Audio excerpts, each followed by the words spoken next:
My encouragement for you here while you are in this space is to simply stay in this space. Because if you refuse to go back to being how you were before, if you refuse to go back to those old habits and those old patterns, and you absolutely insist on your new habits and your new patterns and your new ways of being, then that will absolutely, inevitably become normal and natural and a state of flow for you. That will just be how you do things because you absolutely insisted on it long enough. Welcome to Breakthrough Mode, the podcast where we intentionally get into the driver's seat of our lives, shift out of monotony and mediocrity, and step on the gas towards becoming the person we were always meant to become. Hello and welcome to Wednesday in the Wild on the Breakthrough Mode podcast. I am your host, Megan Bauer. Thank you so much for joining me and pushing play on today's episode. In case you are new to the podcast, the Wednesday in the Wild segment is where we take personal development topics out of the studio and out of theory and chat about how this works in real life, what it looks like, what it feels like, what it sounds like. This is where we talk about real life application. So, this week, as far as our themed weeks go, we are focusing on staying in the space. All throughout April, we focused on decluttering different areas of our lives.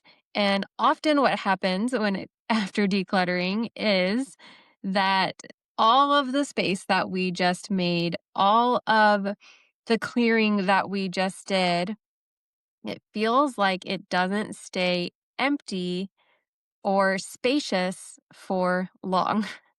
I know I can't be the only one who has that counter in their kitchen that just fills up with stuff.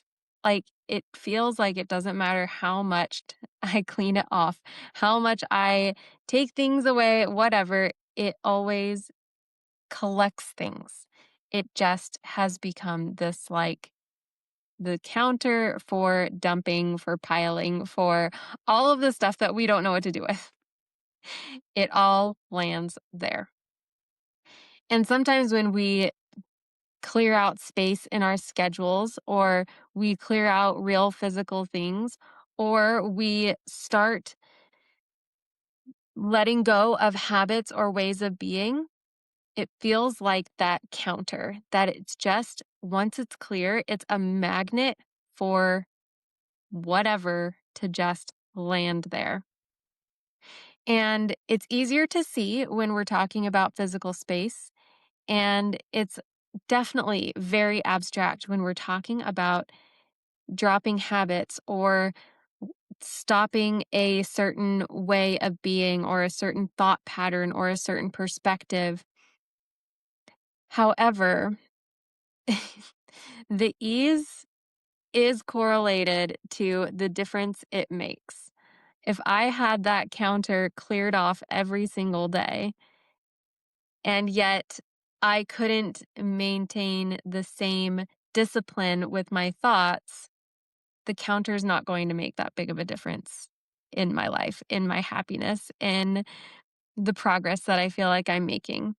Whereas if I can have that discipline in my thoughts and in my perspectives and in my behavior, then the counter's also still not going to make that big of an impact on my happiness and how I feel I'm progressing and becoming.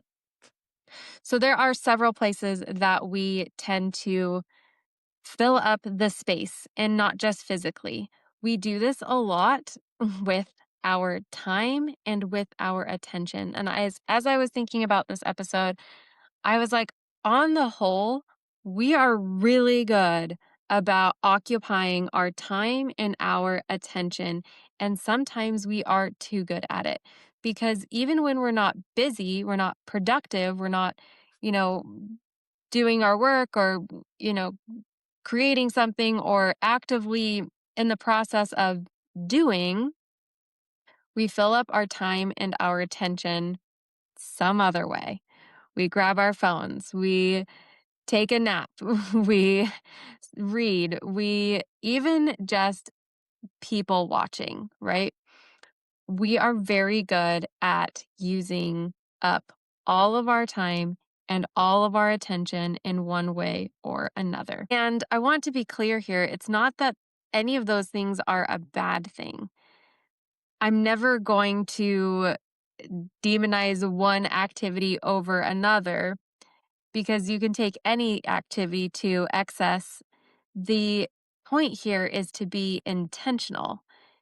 You could fill your time and your attention intentionally, or you could fill it unintentionally. You could have your time and attention focused towards the direction of who you want to become, what you want to create, how you want to live, what you want to experience, or you could just waste it away. And the whole point of decluttering throughout the entire month of April was to remove the things that no longer serve who you are now or who you are becoming. That was the point. It was intentional decluttering. It wasn't just getting rid of things just to get rid of things. It wasn't about clearing the calendar just to clear the calendar. It was so that you have literal physical space and time space and mental space and digital space to fill it with things and events and ways of being and ways of using your time and attention that matter to you. It was so that it wasn't just to create space, just to create space. It was to create space so that you can then fill it intentionally with an intentional purpose of this thing supports who I want to become.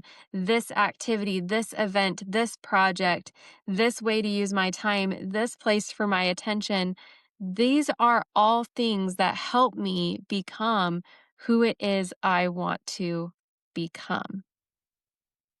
And when we focus in on our ways of being, our thought patterns, our perspectives, these are often the trickiest to hold space for. Because one of the reasons that we are who we are and we've created what we've created and the experience we have is the experience we have is because we've got all of these habits that are creating all of these results on autopilot. They're just doing all of the work. And when we step in and disrupt those habits, we then have to consciously take over the work, the habits we're doing to create new habits so that you can have the new experiences, so that you can become who it is you want to become, so that you can create the life that you want to live. And it takes a lot of work to take over what the habits have been doing for you. And And this is where the impact is. Because if you can stay in that space where you are doing more work than you used to be doing just to run your life because you're trying to run it in a different way, if you can stay in that space, that in between space, long enough, you will establish new habits that take over and create a new rhythm that create a new experience, a new way of being, and the new life that you want to create. So, I am experiencing this right now in my podcast, especially.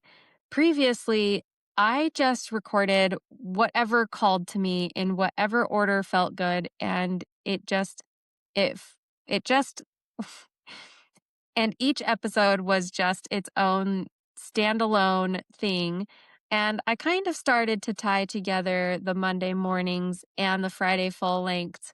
And so it didn't seem like that big of a leap to be able to take you on a weekly journey through exploring a personal development topic and how to apply that in your life so that it's actually useful and not just something that you know in your head. However, Getting into this rhythm has felt very tricky. It's felt like a lot of work, even though the amount of work is the same. Before this time, I was recording 3 podcasts a week, or I was publishing 3 podcasts a week and sending 2 emails.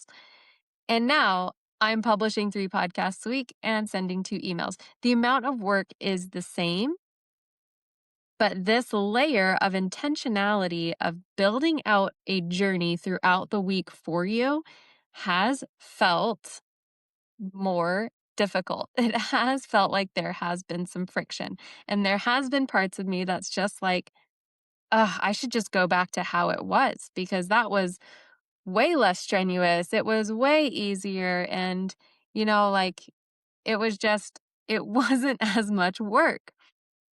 So I'm in this in between stage with the podcast, with the content of the podcast and the emails, and really intentionally creating this journey for you where I'm looking back at what I let go of, the rhythm I let go of. And I'm thinking, man, that was just so much easier. And what I'm experiencing right now when I haven't hit that rhythm yet, where I'm not in a habit of thinking in the container of a weekly journey. And it's tricky. It's hard, even though the amount of work is the same. So I know that as I keep going, as I keep pushing through this friction, keep pushing through this difficulty, that thinking in terms of weekly journey containers, as far as my content goes, will get easier. It will become more natural. I will get into a flow of it. But right now, I'm uncomfortable. Right now, it feels like more work. Right now, I feel the friction. Right now, it doesn't feel natural. And even right now, I feel like maybe my content isn't as good as it was when I had the one offs. So I've got all of these doubts. I've got this discomfort. I've got the friction. It feels harder. And when you're doing something new, when you're showing up in a new way, when you're engaging in life in a new way, those are the things you are going to experience. You're going to experience the discomfort, the doubt, the why does this feel harder? The isn't this supposed to be better? I thought this was supposed to be better. You're going to have all of that going on in your head and in your experience until you hit that new stride, that new flow where your new habits take over for you. And then it feels easier once again because now when you reach that point, it'll just be how you do things. It'll just be how you show up. It will just be how you live life, how you do you. Until that point though, you're in this space in between. And it's uncomfortable because it feels like maybe you should just go back to how things were. Maybe you should just, maybe it wasn't that bad. maybe maybe it's not the right time. Maybe it's too hard. Maybe it's not for you. You have all these questions, all these doubts that come up because of this discomfort of being in between who you were and you're not quite yet who you want to become. My encouragement for you here while you are in this space is to simply stay in this space. Because if you refuse to go back to being how you were before, if you refuse to go back to those old habits and those old patterns, and you absolutely insist on your new habits and your new patterns and your new ways of being, then that will absolutely, inevitably become normal and natural and a state of flow for you. That will just be how you do things because you absolutely insisted on it long enough. That's the problem that most people have. They don't absolutely refuse to go back and absolutely insist that this new way of doing things is how things are done now. It's not that firm of a decision. And then when they are in this in between space and they're feeling the doubt and the discomfort, there comes a point where it's too much. The doubt and the discomfort are too uncomfortable, or it's too hard. The tension is too much. The friction is too great. And so they go back to how things were, simply to be comfortable, simply to rest, simply because it felt safe, it felt normal, even though that's not necessarily what they wanted. I encourage you to stay in this space. Stay in this discomfort. Know that if you absolutely insist on this new way of engaging with life and this new way of being, it has to eventually become normal and natural for you. It has to eventually be just how you do things, just how you operate. Stay in the space. As long as it takes, it will show up for you. That's what I have for you today. Thank you so much for joining me on our weekly journeys as well as the podcast. I totally love you. Bye for now.